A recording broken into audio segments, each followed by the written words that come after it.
Bully harassed an old lady on the bus, then Mike Tyson stood up from the back seat.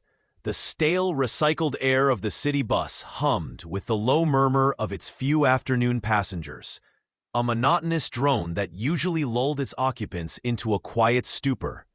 Outside, the gray concrete landscape blurred past, reflecting the weary mood within, the last vestiges of a winter sun, casting long, weak shadows through the grimy windows. In the back, a figure sat hunched, almost camouflaged by the shadows and the worn fabric of his simple dark hoodie. His head was down, a baseball cap pulled low, obscuring his face from the casual glance, making him just another anonymous rider in the city's endless flow. The rhythmic sway of the bus was the only movement, a gentle rock that seemed to promise a peaceful, uneventful journey. The scent of diesel and old upholstery, a familiar, comforting presence that usually spoke of routine and safety. Suddenly, the quiet was shattered by a harsh, grating voice from the middle of the bus, a sound that ripped through the mundane peace like tearing cloth. "Hey, Grandma, you gonna take all day with that purse?" A young man, his face contorted into a sneer, loomed over a frail elderly woman, struggling to retrieve something from her bag. He was flanked by two equally menacing companions, their loud, obnoxious laughter echoing through the bus, jarring against the otherwise peaceful atmosphere. The bully, with a crude, jagged tattoo of a serpent snaking up his neck and disappearing under his collar, leaned closer to the old lady, invading her personal space with a predatory grin. His eyes, small and mean, glinted with malice. "What's in there, huh? Your life savings? Or just lint?" he jeered, his voice dripping with contempt, a sharp, unpleasant sound that cut through the air. A few passengers shifted uncomfortably in their seats, casting nervous glances, their eyes darting between the aggressors and the victim, but no one spoke up, their eyes quickly returning to their phones or out the window, feigning disinterest, hoping to become invisible.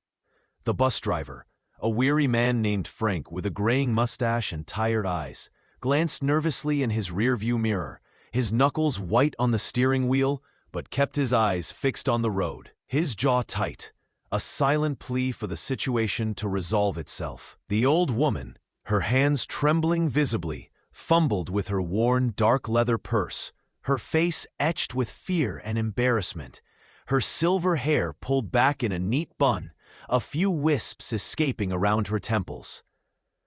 I'm just trying to find my pass, young man," she whispered, her voice barely audible above the bully's taunts, a fragile sound against the rising aggression. Her fingers, gnarled with age, struggled with the clasp.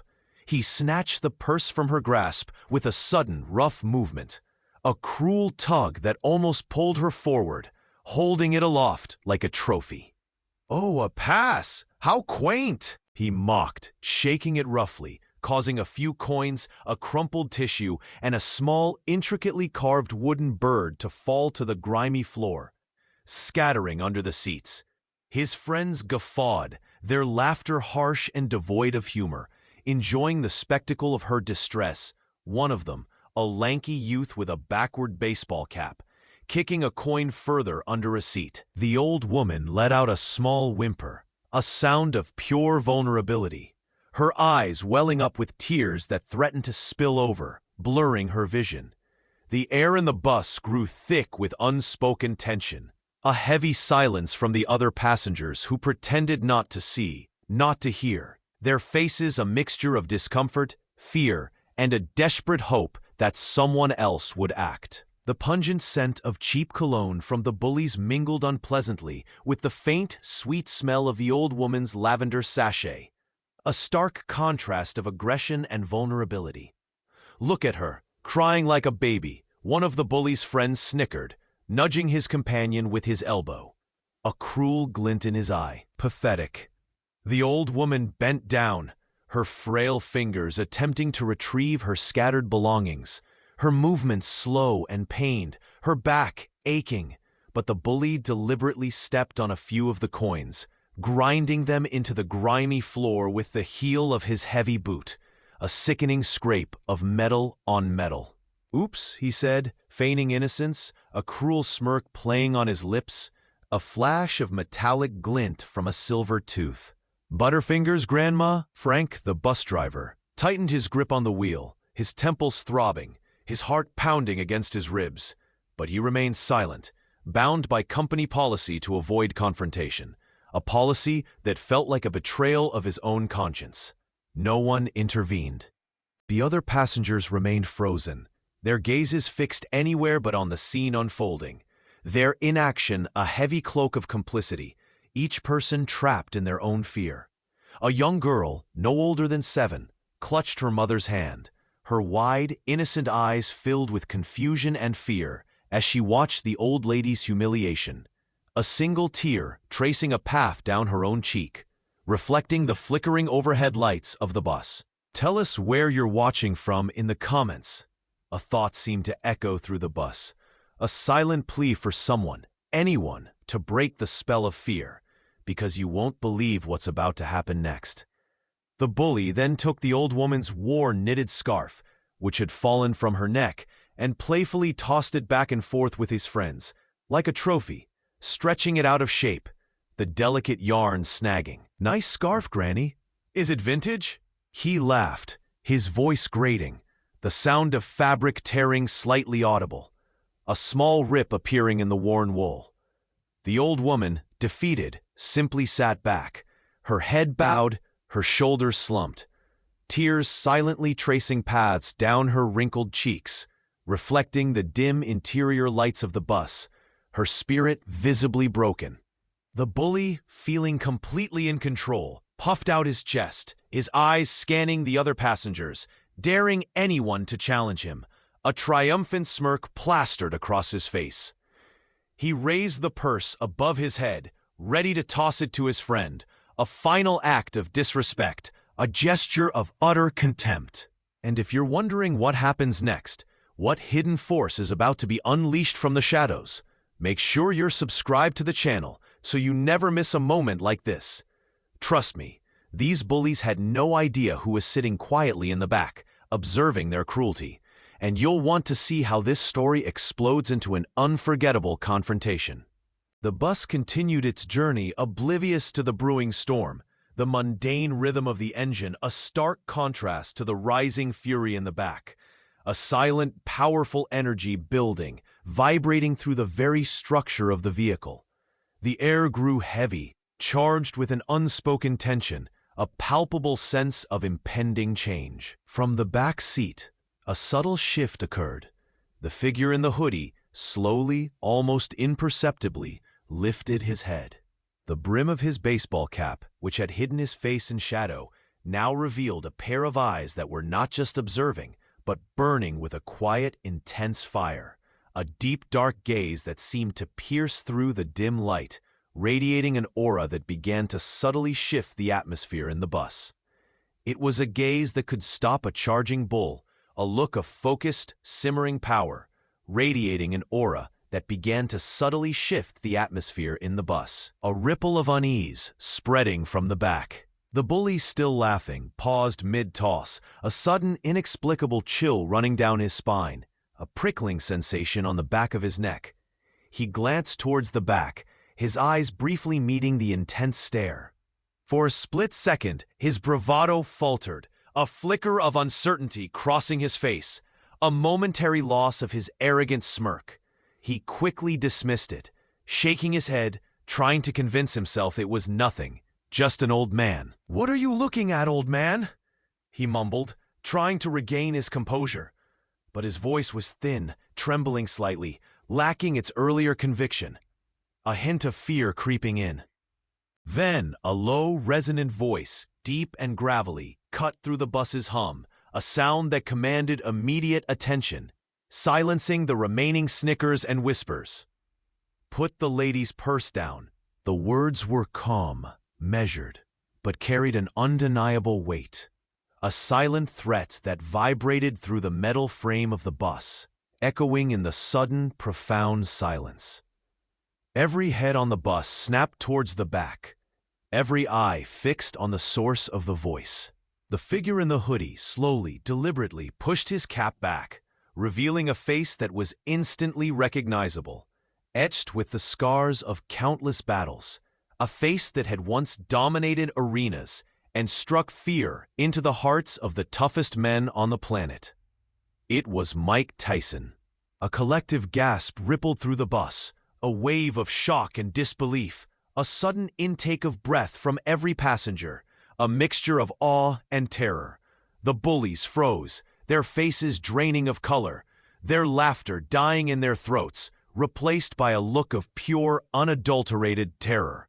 To Tyson, the leader stammered, his eyes wide with disbelief and fear, his jaw slack, the purse still clutched uselessly in his hand. Mike Tyson slowly rose from his seat, his powerful frame unfolding with an almost terrifying grace, a coiled spring of muscle and intent. He moved with a quiet, deliberate purpose, each step echoing with authority, the worn floorboards creaking faintly beneath his weight, a sound that seemed to punctuate the silence. The bully, still clutching the purse, tried to regain his footing, a desperate, pathetic attempt to look tough, but his knees seemed to buckle, his legs suddenly feeling like jelly. "What's it to you, old man?" he blustered, but his voice was thin, trembling, betraying his fear, a pathetic attempt at defiance. Tyson didn't answer with words. He simply continued to advance, his gaze fixed, unwavering, a silent, unstoppable force, his eyes burning holes through the bully. The bully, in a moment of panicked desperation, lunged forward, swinging the purse wildly like a weapon. A desperate, clumsy arc, a last-ditch effort to ward off the inevitable. Tyson moved with the speed of a cobra, a blur of motion that defied his years. He sidestepped the clumsy swing with effortless grace, his left hand shooting out, not a punch, but a lightning-fast grab that snatched the purse from the bully's hand with surgical precision, the leather bag barely making a sound as it was taken. The bully stumbled forward, off balance, his momentum carrying him past Tyson, leaving him exposed. Before he could recover, Tyson's right hand, a blur of controlled power, delivered a short, sharp jab to the bully's chest, not with full force, but enough to send a shockwave through him, a precise, concussive blow that vibrated through his very bones. The bully gasped, his breath knocked clean out of him, his eyes bulging, his face turning a sickly shade of green, his body convulsing. He staggered backward, tripping over his own feet, and collapsed into a heap on the floor, clutching his chest, wheezing desperately for air, a pathetic, broken figure. His two companions, seeing their leader fall so easily, exchanged terrified glances, their bravado completely evaporated, replaced by raw, primal fear.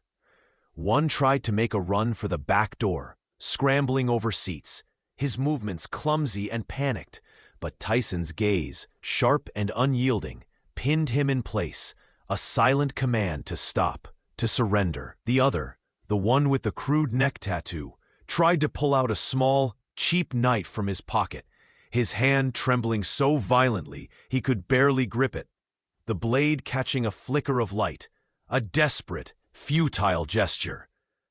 Tyson took another step, his presence alone radiating an overwhelming power that filled the confined space of the bus, making the air crackle with unspoken energy. "You don't want to do that," he rumbled, his voice low and dangerous, a clear, final warning that brooked no argument. The biker's hand froze, the knife clattering to the floor with a small metallic sound as his nerve completely broke. He raised his hands in surrender, his face pale with fear, his eyes wide and pleading, tears starting to well up. Tyson then turned his attention to the one trying to escape. The man, seeing no way out, slowly sank back into his seat, his head bowed in defeat, his shoulders slumping, his face buried in his hands.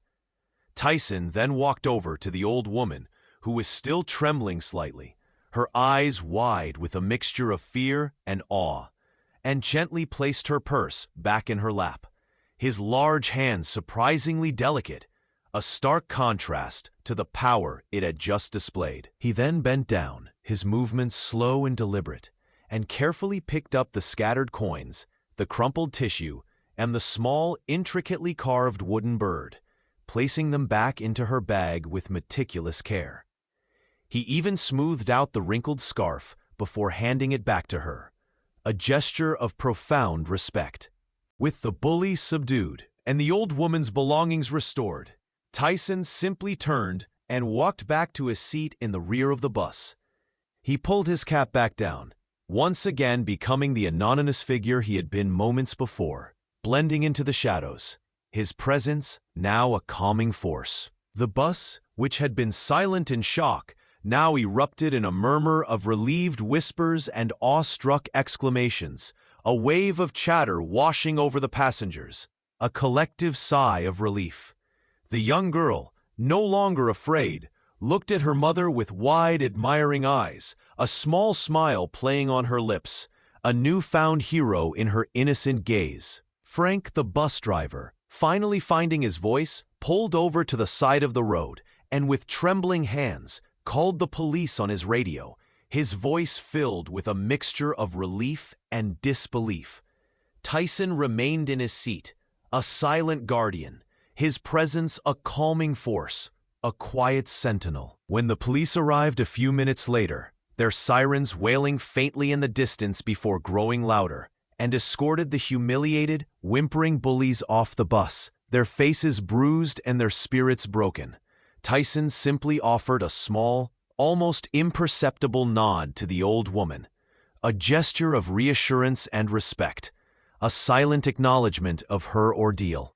He then exited the bus at the next stop, disappearing into the bustling city street, his powerful frame once again appearing just a quiet man in a faded cap, melting into the crowd, a shadow among shadows. The bus continued its journey, but the atmosphere had changed irrevocably. The passengers looked at each other, a shared sense of wonder and relief, a silent understanding passing between them, a renewed sense of community. The old woman, her tears now gone, offered a small, grateful smile, clutching her purse tightly, her hand resting on the small wooden bird. Respect isn't taken by force. It's earned by courage and integrity, by standing up for those who cannot stand for themselves. Sometimes the quietest person carries the greatest power, a strength that lies not in aggression, but in conviction. And true strength isn't about how loud you roar, but how calmly you stand up for what's right, protecting the vulnerable when no one else will, leaving behind a ripple effect of bravery and hope. The bus rolled on, carrying its passengers forward, but forever changed by the quiet strength of a legend.